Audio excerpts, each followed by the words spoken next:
সবচেয়ে বড় খবর যেদিকে আমরা নজর রাখবো, যুব ভারতী কাণ্ডে এবার শোকজ করা হলো রাজ্য পুলিশের ডিজিকে। আপনাদেরকে যেমনটা জানাচ্ছিলাম, যুব ভারতী কাণ্ডে রাজ্য পুলিশের ডিজিকে শোকজ করা হলো। রাজ্যের ডিজিপি ও বিধাননগর সিপিকে শোকজ করলো তদন্ত কমিটি। 24 ঘন্টার মধ্যে জবাব তলব, এরকম বিভিন্ন রকম যে ঘটনাগুলো সামনে আসে। ডিজিপি রাজীব কুমারের থেকে জবাব তলব, বিধাননগরের সিপি মুকেশ কুমারের কাছ থেকে জবাব তলব করেছে তদন্ত কমিটি। আবারও আপনাদেরকে জানিয়ে রাখবো, যুব ভারতী কাণ্ডে রাজ্য পুলিশের ডিজিকে শোকজ করা হলো তদন্ত কমিটি। শোকজ করলো রাজ্যের ডিজিপি ও বিধাননগর সিপিকে শোকজ করলো তদন্ত কমিটি। তার কাছ থেকে 24 ঘন্টা, তাদের কাছ থেকে রীতিমতো 24 ঘন্টার মধ্যে জবাবও চেয়েছে তদন্ত কমিটি। যুব ভারতী কাণ্ডে রাজ্য পুলিশের ডিজিকে শোকজ করা হলো তদন্ত কমিটির। তারা শোকজ করেছে রাজ্যের ডিজিপি ও বিধাননগর সিপিকে।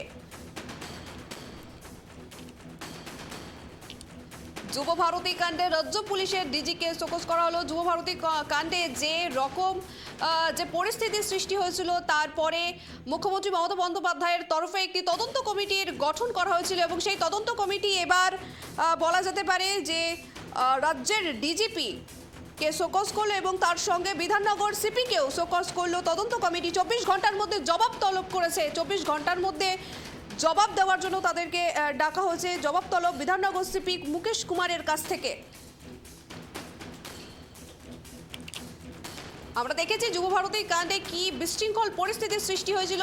সেই কাণ্ডে বলা যেতে পারে মুখ্যমন্ত্রী মমতা বন্দ্যোপাধ্যায় তিনি নিজেও সমাজ মাধ্যমে পোস্ট করে সবার কাছে ক্ষমা প্রার্থী চেয়েছিলেন এবং তারপরে তিনি নির্দেশ দিয়েছিলেন যে একটি তদন্ত কমিটি গঠন করা হোক। আর সেই তদন্ত কমিটি এবার যুব ভারতী কাণ্ডের রাজ্য পুলিশের ডিজিকে শোকজ করলো।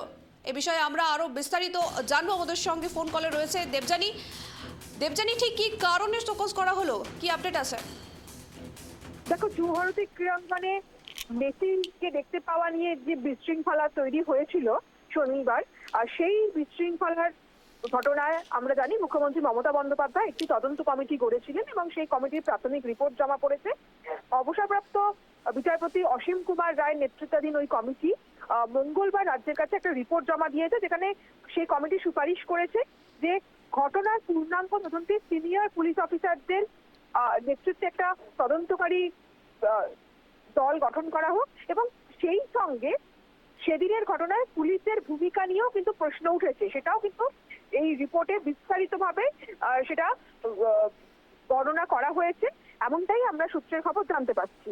এবং তার কারণ সেখানে খুব স্পষ্ট করে যেটা বলা হয়েছে সেই রিপোর্টে, যেটা আমরা সূত্রের খবর জানতে পারছি, যে মাত্র 23 মিনিটের মধ্যেই যেহেতু মেসিকে মাঠ ছাড়তে হয়েছিল এবং অভিযোগ উঠেছিল যে রাজনৈতিক নেতা এবং মন্ত্রীদের ভিড়ে দর্শকরা ঠিকমতো মেসিকে দেখতে পায়নি, যারা প্রায় হাজার হাজার টাকা দিয়ে টিকিট কেটে যুব ভারতী ক্রীড়াঙ্গনে গিয়েছিল।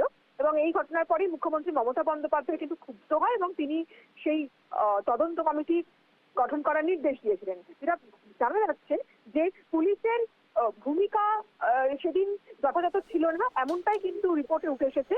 তার কারণ কিভাবে জলের বোতল স্টেডিয়ামের ভেতরে গেল বা কিভাবে এতজন মানুষ একসঙ্গে মেসিকে ঘিরে ধরে থাকলো, সেটা নিয়ে পুলিশ এবং ক্রীড়া দপ্তর দুপক্ষকে কিন্তু 24 ঘন্টার মধ্যে রিপোর্ট জমা দেওয়ার নির্দেশ দেওয়া হয়েছে। এবং কমিটির তরফে আরো যেটা বলা হয়েছে যে প্রথমত জলের বোতল কিভাবে মাঠে ঢুকলো এবং যারা সংশ্লিষ্ট দায়িত্বে যারা ছিলেন তাদের সবাইকেই কিন্তু এই প্রশ্নগুলোর উত্তর দিতে হবে। এবং আজকে যেটা জানিয়েছেন যে এই পুলিশের ভূমিকা, বিশেষ করে ওই দিন যারা কর্তব্যরত পুলিশ ছিলেন এবং ডিজি রাজীব কুমার, তাদের ভূমিকা নিয়ে প্রশ্ন রয়েছে, তাদেরকে কিন্তু এই সমস্ত প্রশ্নের উত্তর দিতে হবে, এমনটাই জানা গিয়েছে। ধন্যবাদ দেবযানী। যেমনটা আপনাদেরকে জানাচ্ছিলাম, এই মুহূর্তের সবচেয়ে বড় খবর যেটা একেবারে যুব ভারতী কাণ্ডে রাজ্য পুলিশের ডিজিকে শোকজ করা হয়েছে এবং তার সঙ্গে বিধাননগর সিপিকেও শোকজ করলো তদন্ত কমিটি। 24 ঘন্টার মধ্যে জবাব তলব বিধাননগর সিপি মুকেশ কুমারের কাছ থেকে।